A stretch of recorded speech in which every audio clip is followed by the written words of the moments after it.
Video like जरूर कर लीजिए और ऐसे वीडियो लगातार फ्री में पाने के लिए चैनल को तुरंत सब्सक्राइब कर लीजिए और बेल आइकन को जरूर टैप कर लीजिए ताकि आगे भी सारे वीडियो आपको मिलते रहे। यूट्यूब में फॉलो करते हैं तो प्लीज ये वाला फ्री टेलीग्राम चैनल जरूर ज्वाइन कर लीजिएगा। सारे नोटिफिकेशन सारे अपडेट यहीं पे आते हैं, ध्यान रखिए। नमस्कार दोस्तों, स्वागत है आप सभी का ऑनलाइन एग्जाम प्रिपरेशन पर which is the part of study for civil services. दोस्तों, उत्तर प्रदेश का स्पेशल करंट अफेयर देख रहे थे जहां पर हम पूरे एक साल का करंट अफेयर देखने वाले हैं, जनवरी 2022 से लेकर फरवरी 2023 तक का। और हमने शुरुआत की थी फरवरी 2023 के करंट अफेयर से और इसमें हमने कुछ टॉपिक कवर किए थे। आज का करंट अफेयर स्टार्ट करने से पहले, आज का टॉपिक स्टार्ट करने से पहले आपको बता दें, अगर आप स्टडी फॉर सिविल सर्विसेज के कोई भी इनिशिएटिव फॉलो करना चाहते हैं तो इन नंबर्स पर कॉल करके जानकारी ले सकते हैं, या फिर पेड ग्रुप ज्वाइन करने के लिए इन नंबर्स पर कॉल करके पूरी इन्फॉर्मेशन ले सकते हैं किसी भी एग्जाम के लिए। यूपीपीएससी प्रीलिम्स के लिए 60 डेज का क्रैश कोर्स स्टार्ट किया गया है। अगर आप इसको ज्वाइन करना चाहते हैं तो ये ज्वाइन कर सकते हैं। इसमें आपको प्रैक्टिस क्विज, टेस्ट सीरीज सारा कुछ मिलेगा। 780 पेज का मटेरियल दिया जाएगा और बस इतना पढ़कर आप सिलेक्शन ले सकते हैं, कट ऑफ क्लियर कर सकते हैं और बिल्कुल आराम से। बस आपको सिर्फ इतना ही पढ़ना पड़ेगा, बाकी कोई मैगजीन, कोई बुक कुछ नहीं पढ़ना पड़ेगा। तो आपको अगर ज्वाइन करना है तो इन नंबर्स पर कॉल करके इन्फॉर्मेशन ले लीजिए। इसके अलावा ये और सोशल मीडिया हैंडल्स हैं जैसे कि ट्विटर है, फेसबुक है, इन पर अगर आप ज्वाइन करना चाहते हैं तो ज्वाइन कर सकते हैं स्टडी फॉर सिविल सर्विसेज को। यहाँ पर आप फॉलो कर सकते हैं। टेलीग्राम ग्रुप है स्टडी फॉर सिविल सर्विसेज के नाम से। इसके अलावा ऑनलाइन एग्जाम प्रिपरेशन का टेलीग्राम ग्रुप भी है और उसके लिंक आपको डिस्क्रिप्शन में मिल जाएगी, तो वहाँ से जाकर आप ज्वाइन कर सकते हैं। तो ये तो हमने बात कर ली ग्रुप की और सोशल मीडिया हैंडल्स की। अब आज हमारा टॉपिक हम देखने वाले हैं, लास्ट वीडियो में हमने देखा था एग्रीमेंट्स, फरवरी के हमने कंप्लीट कर लिए, अपॉइंटमेंट्स, नियुक्तियाँ देख ली, अवार्ड्स और ऑनर्स भी देख लिए थे हमने, फरवरी माह की देखे थे और स्कीम्स भी देख ली थी, स्कीम और कैंपेन। ये हमने 4 टॉपिक जो है कंप्लीट कर लिए थे फरवरी के।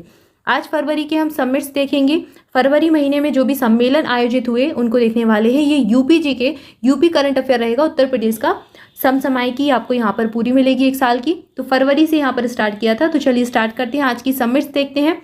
सबसे पहला सम्मेलन उत्तर प्रदेश वैश्विक निवेशक शिखर सम्मेलन 2023 कहाँ पर हुआ? लखनऊ में हुआ। ये स्थान पूछा जाता है और इसका विषय पूछा जाता है, तो दोनों चीजें याद रखें। 10 से 12 फरवरी 2023 तक उत्तर प्रदेश के आर्थिक विकास के लिए, किस लिए? आर्थिक विकास के लिए प्रदेश की राजधानी लखनऊ में यूपी ग्लोबल इन्वेस्टर समिट 2023 का आयोजन किया गया। 3 दिवसीय सम्मेलन था। इसका उद्घाटन 10 फरवरी 2023 को प्रधानमंत्री के द्वारा किया गया। प्रधानमंत्री नरेंद्र मोदी ने इसका उद्घाटन किया। सम्मेलन के दौरान उन्होंने ग्लोबल ट्रेड शो का भी उद्घाटन किया और इन्वेस्ट यूपी 2.0 यहीं पर लॉन्च किया।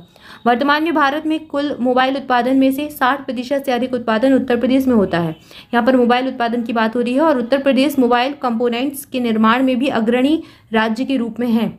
वाराणसी स्किल क्लस्टर और भदोही कालीन क्लस्टर दोनों उत्तर प्रदेश में है। तो भदोही कालीन और वाराणसी स्किल क्लस्टर ये दोनों उत्तर प्रदेश के हैं, यूपी के हैं। और इस समिट में इन्हीं सब चीज़ों पर चर्चा हुई।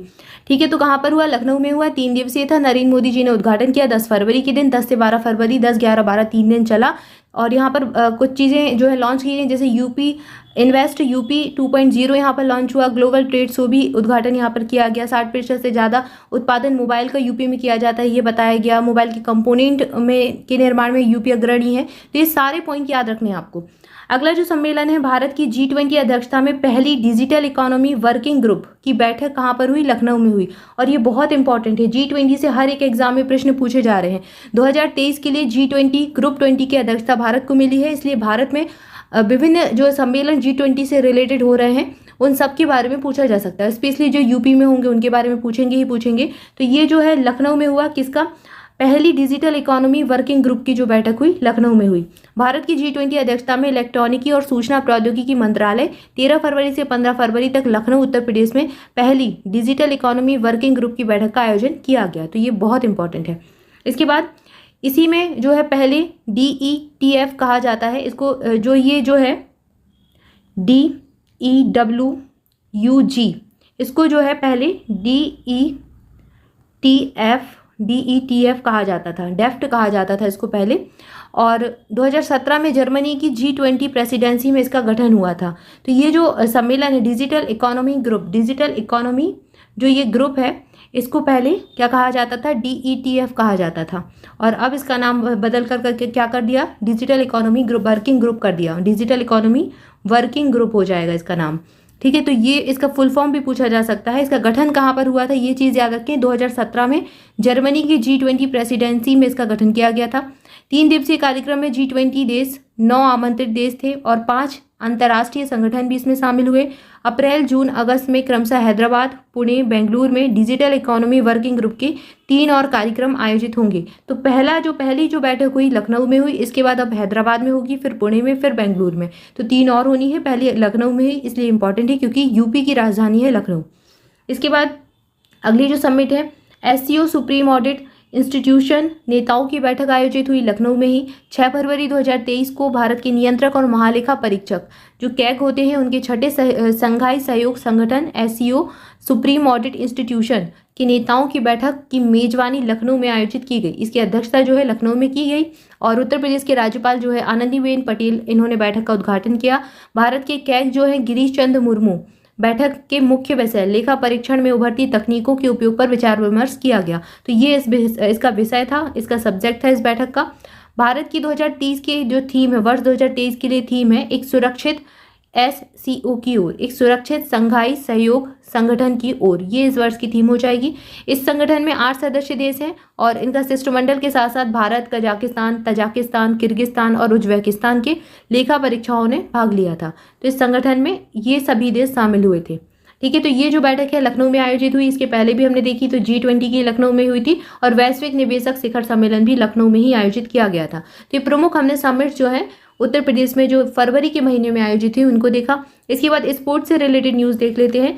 G20 वॉकेथॉन दौड़, इसका आयोजन किया गया 21 जनवरी 2023 को उत्तर प्रदेश के 4 शहरों में, वाराणसी में, लखनऊ में, आगरा में और ग्रेटर नोएडा में G20 वॉकेथॉन दौड़ का आयोजन किया गया। मुख्यमंत्री योगी आदित्यनाथ ने लखनऊ में हरी झंडी दिखाकर इस दौड़ की शुरुआत की।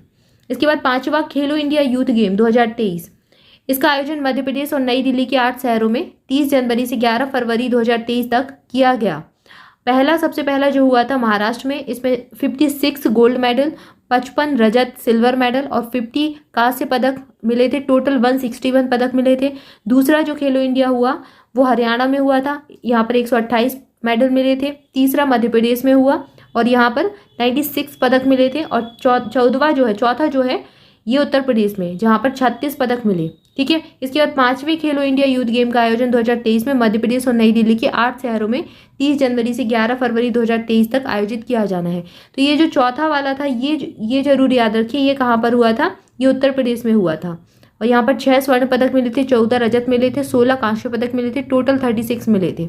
ठीक है, तो इस दृष्टिकोण से इंपॉर्टेंट है। 2022 का करंट अफेयर चूंकि पूछा ही जाएगा आपसे, इसलिए ये पूछा जा सकता है। क्लियर है। इसके बाद अगला जो हम देखने वाले हैं, रैंक्स देखने वाले हैं, रिपोर्ट्स और इंडेक्स। रिपोर्ट्स में सकल घरेलू जलवायु जोखिम रैंकिंग अभी जो है जारी की गई और ये जो है प्रकाशित कौन करता है, क्रॉस डिफरेंसी इनिशिएटिव के द्वारा प्रकाशित की जाती है। XDI एक वैश्विक संगठन है जो क्षेत्रों, बैंकों और कंपनियों के लिए जलवायु जोखिम विश्लेषण में विशेषज्ञता रखता है। इसके द्वारा इसको प्रकाशित किया जाता है। इसमें वैश्विक स्तर पर जलवायु जोखिमों के प्रति सबसे अधिक संवेदनशील 9 भारतीय राज्य कौन कौन से हैं। इसमें 22वें नंबर पर बिहार है, 25वें नंबर पर उत्तर प्रदेश है। तो चूंकि उत्तर प्रदेश है इसलिए ये पूछा जा सकता है। 28वें नंबर पर असम है, 32 नंबर पर राजस्थान है, 36 नंबर पर तमिलनाडु है, फिर 38वें नंबर पर महाराष्ट्र है, 44वें नंबर पर गुजरात है, 48 पर पंजाब है और 50 पर केरल है। तो इसमें ये पूरा वैश्विक स्तर पर जो है ये इंडेक्स निकाला गया, रैंकिंग निकाली गई। लेकिन इसमें 9 भारतीय राज्य शामिल हैं और 9 में पहले नंबर पर बिहार है और दूसरे नंबर पर उत्तर प्रदेश है। और वैश्विक रूप से अगर देखें इसकी रैंकिंग तो 22 बिहार और 25वें नंबर पर उत्तर प्रदेश है। तो ये याद रखें। जलवायु जोखिम का सामना करने वाले शीर्ष 50 प्रांत चीन, अमेरिका और भारत के हैं। चीन के 26 प्रांत हैं, भारत के 9 प्रांत हैं और अमेरिका के 5 प्रांत सबसे अधिक असुरक्षित हैं। अन्य देश जो अत्यधिक असुरक्षित है वे हैं पाकिस्तान, ब्राजील और इंडोनेशिया। तो यहाँ पर शीर्ष 50 कहाँ के, चीन के, अमेरिका के और भारत के हैं, जिसमें भारत के 9 राज्य हैं। तो ये इंपॉर्टेंट है।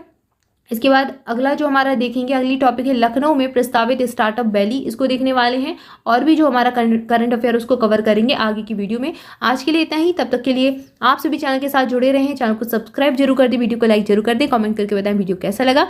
इसके अलावा अगर आप स्टडी फॉर सिविल सर्विसेज के किसी भी पेड ग्रुप को ज्वाइन करना चाहते हैं तो डिस्क्रिप्शन में दी गई डिटेल को फॉलो कर लीजिए। और अगर आप फ्री प्रैक्टिस क्विज लगाना चाहते हैं तो SCS डेली क्विज को आप फॉलो कर सकते हैं और वहाँ पर प्रैक्टिस कर सकते हैं, बिल्कुल फ्री है। क्विज लगा सकते हैं और अपने आप को परफेक्ट बना सकते हैं। Thank you for watching this video. मस्त रहें, मुस्कुराते रहें, पढ़ाई करते रहें। मिलेंगे नेक्स्ट वीडियो में। Thank you so much.